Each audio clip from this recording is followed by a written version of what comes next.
What's up, everybody? It's your boy Brandon Blakeney, aka Brandon Lee TV. Welcome back to the Live with Brandon Blakeney podcast. You know I got another banger for y'all today, right? So kick back, relax, and come take a ride with your boy. Now, the two fan bases of Caitlin Clark and Angel Reese, along with the media, have gassed this rivalry for the last 2 years since the NCAA tournament around two women that have equally, in my opinion, elevated the game in their own way. And it brings us to this topic of the rivalry. It's the third time that the Fever and the Sky will match up, the third time as professionals. Caitlin Clark and Angel Reese will match up. In college, Angel Reese had Caitlin and Iowa's number.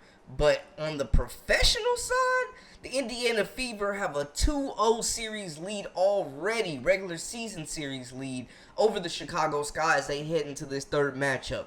Both contests have been extremely physical, and after a fourth straight win against the Atlanta Dream, Caitlin Clark came out and said there's not really a rivalry there between her, the Chicago Sky, and Angel Reese. Others would beg to differ.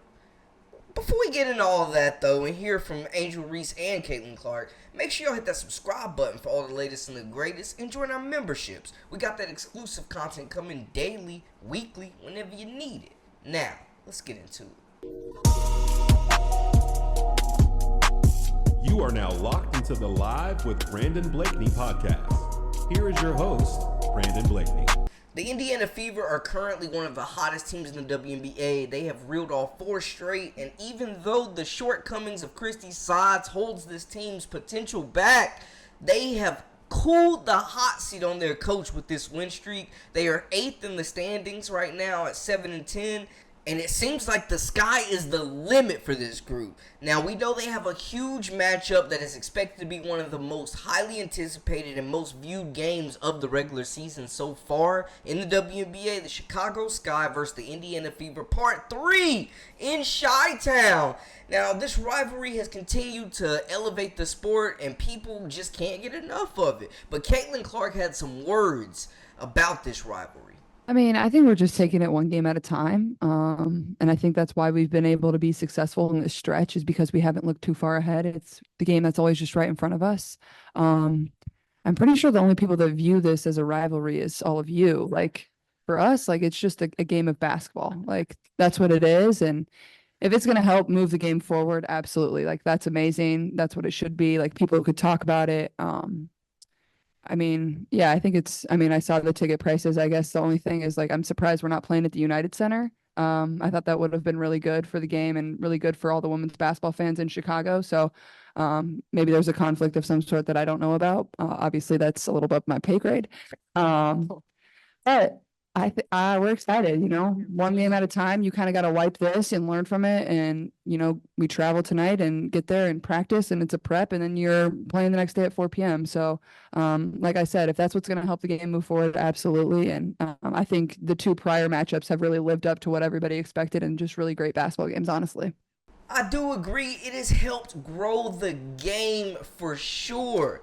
But these two players have had nothing but respect and admiration for each other for the most part. I know Angel Reese had those comments about certain players getting special whistles after their last loss to the Indiana Fever. So this game is going to be spicy. Kennedy Carter, we remember in the first game, had that intentional foul on Caitlin Clark. She just bulldozed her. Should have been a flagrant. And that kind of kicked things off to another gear as well. But both of these teams are young, hungry, scrappy, and I'm expecting an extremely physical game. Angel Reese has played herself back into that Rookie of the Year conversation. It feels like a 2-player race right now. She just grabbed 18 rebounds, and she's on pace to break Sylvia Fowles' all-time regular season offensive rebounding record. Both of these rookies are doing things that other rookies have not done, breaking records, and Reese is really giving credit to her team. Man, I'm just happy we finally won. And at home, it's super exciting, obviously, for myself. And I try to give myself some grace and tell myself I'm doing a good job, but I have so much more to grow. And I'm just excited to be in this league and just excited to win some more. Angel, your name is being mentioned with some of these great post players that have played for the Chicago Sky.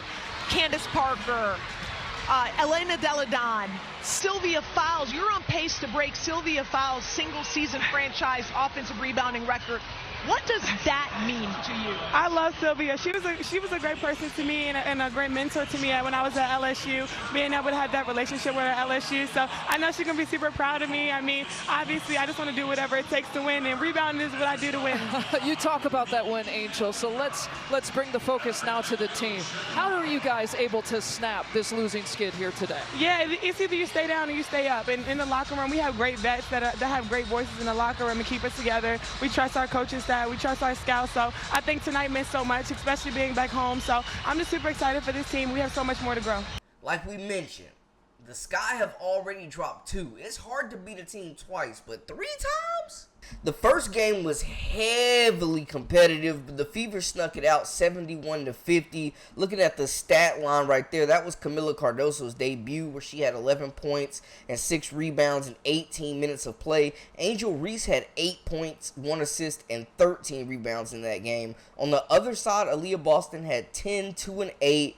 And Caitlin Clark had 11, 6, and 8. A very well-rounded game, but the turnovers are disruptive. They are a killer. But we saw the first game, both of them, not like huge games, but they both had an impact. And then in the most recent contest earlier this week, it was 91-83, a better out, probably the best team offensive showing that we've seen from the Fever all year, man. Aaliyah Boston had 19, 4, and 14. We were asking for the real Aaliyah Boston to stand up, and she absolutely has. Nalissa Smith got busy with 15 points, 2 assists, 7 rebounds. And then Kelsey Mitchell, who, I don't know, some people feel like she's been icing out Caitlin Clark. I think she's good individually, but I don't think she is the ideal backcourt mate long-term for Caitlin Clark. But she finished with 17, 2, and 4 on a very hot shooting night. And then Caitlin Clark led all scorers in this game with 23 points, 9 assists, and 8 rebounds. Probably the most aggressive we've seen her hunting her shot. And she was actually getting the ball back in that game. But very,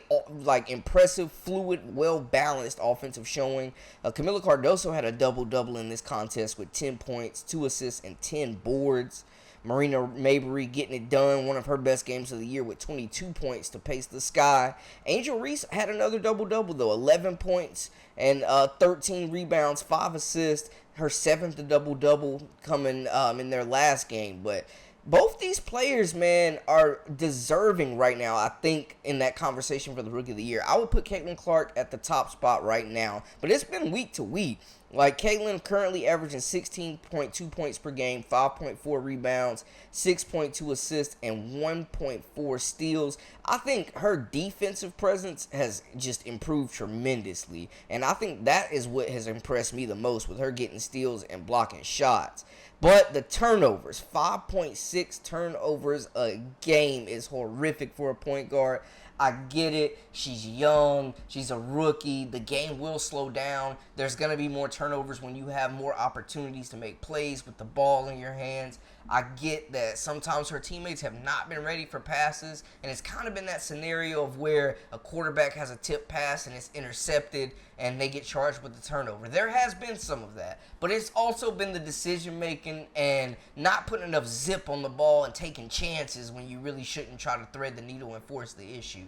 I do like them playing with more pace during this run, but they're never going to be a dominant, Caitlin Clark's never going to be a player to just throw it in the post. And we've seen that a lot. They've established it, and I think you have to ride that until the win streak stops. But Caitlin Clark has to be getting more shots, man. She should be getting 20 shots a game, and we really haven't seen that. But I do like that the double teams have stopped, because the Fever are developing and building confidence in their other weapons. So maybe Clark has a huge scoring output in the playoffs if they get to that far.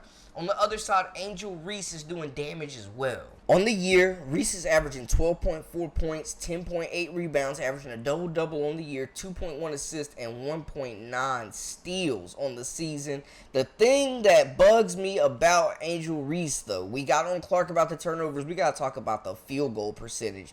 38.6 from the field when you're right next to the basket majority of the game is not great, man. Angel Reese is out there missing a lot of shots, and that's one of the reasons why she's getting so many rebounds per game. game is because she's throwing it off the glass, playing a little ping pong with herself. But she has been effective, man. Her game has been effective. She's continued to be a bully down low and try to just bulldoze her way to the basket and scrap for the first missed shot to rack up those second chance opportunities. Like to see a little bit more skill, though, and finesse, man. She's got that point forward ability.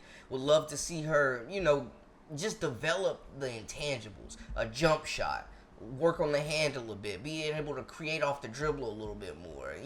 She's got a really, clunky feel to her game right now, man. I would just like a little bit more skill, a little bit more ability to create separation and a go-to move instead of just playing bully ball. But I think we have to all admit there's a rivalry there. Even if neither player wants to acknowledge it, we see it on the court, we see it with the body language, and these two players are continuously getting pitted against each other by the media and their fan bases. I'm just here to say this before we close it out, man. Just because you're a fan of Caitlin Clark does not mean you can't be a fan of Angel Reese and vice versa. If you're an Angel Reese fan, doesn't mean you gotta hate on Caitlin Clark. Both these women are doing great things to elevate the women's game, and I salute both of them. Let me know how y'all feel in the comments about the rivalry, about how the third game will go. Do the Fever get the whole regular season sweep and go 3-0 against Angel Reese and those Chicago Sky? Y'all let me know who's winning the Rookie of the Year race. I think I got Rickea Jackson firmly in third. We'll continue to monitor this and have previews of the game and post game and all that good stuff because y'all been showing so much love on the lives, and I definitely appreciate it. And make sure y'all stay locked in. Hit that subscribe button for all the latest and the greatest. Join our memberships. We got that exclusive content coming daily, weekly, whenever you need it. Until next time, hey, we out.